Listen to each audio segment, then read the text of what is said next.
Hello everybody, my name is Gregory Ewing, and I'm here to discuss with you an issue that's going on that's preventing us as Americans the right to bear arms. It is our constitutional right to bear arms. It is stated in the Second Amendment that we can bear arms.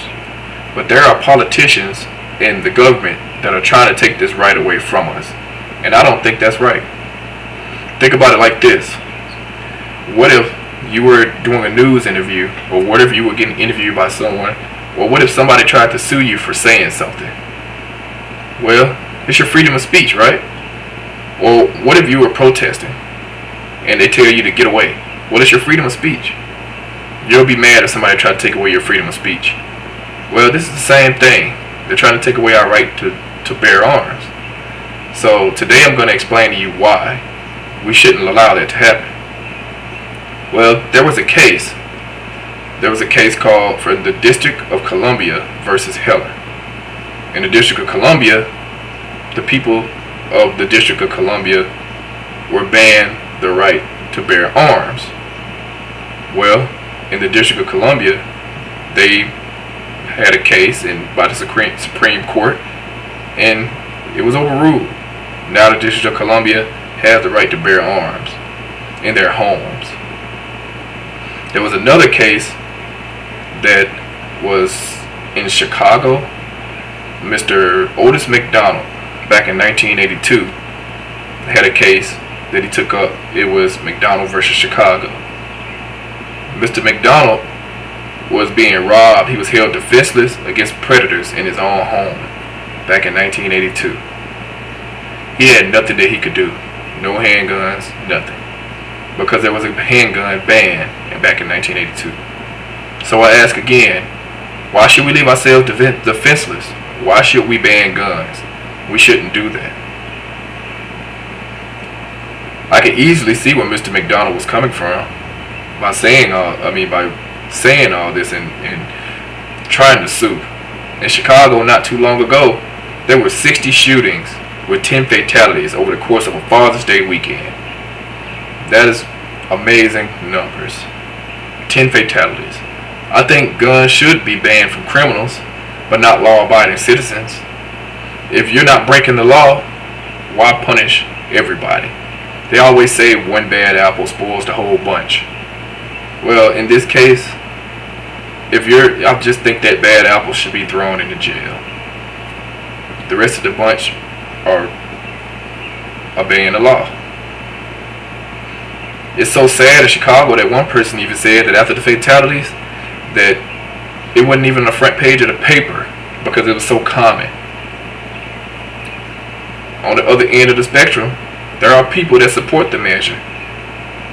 Mostly churches, and there are some other people, the gun activists. Well, they say that there's going to be the preachers and ministers' only defense mechanism in each church. They were shooting in churches, and they think that pastors and ministers will just want to bring guns in the church and shoot. The legal community against violence say that loaded firearms shouldn't be in a church. Well, there was a senior staff attorney with the group, that same group, that said that guns led to injury and death and created way more opportunities for injury and death. That's true to a certain extent, but then you have to ask yourself this question. All the residents and people that are supporting it. Are you really safe? Do you really feel safe? Are you really safe without handguns? Could you really walk down an alley by yourself? Do you really think that if somebody come out with a handgun and you don't have one, that you're safe? Well, and here's some food for thought. In Louisiana, there was the Brady campaign to prevent gun violence. The Brady campaign said that it wasn't taking a position on the Louisiana gun law because it doesn't allow for guns to be in churches either. Fine. But look at it this way. In the state of Louisiana, they had the highest death by gun rate in the whole country. 19.87% per 100,000 people. That's doubling, almost doubling the amount of the country. The country which was 10 per 100,000 people. Amazing numbers. After doing some research, most states with the shall issue law has less violence. There are 37 states right now that honor the law. 3 of them have no permit is required, or they're restricted or no issue at all states. You can find even more evidence of how crime decreases in the states where they have the shall issue law in a book called More Guns, Less Crime, and it's written by John R. Lott Jr. This should be a wake-up call for America. We as Americans should be weary of what the government is trying to force upon us. We shouldn't let them do it. It's our constitutional right to bear arms. If they take away this right, what else are they going to take away next? Next, our freedom of speech, or any other of the constitutional rights that we have as Americans. We need to fight it. Don't let them take it away. Thank you.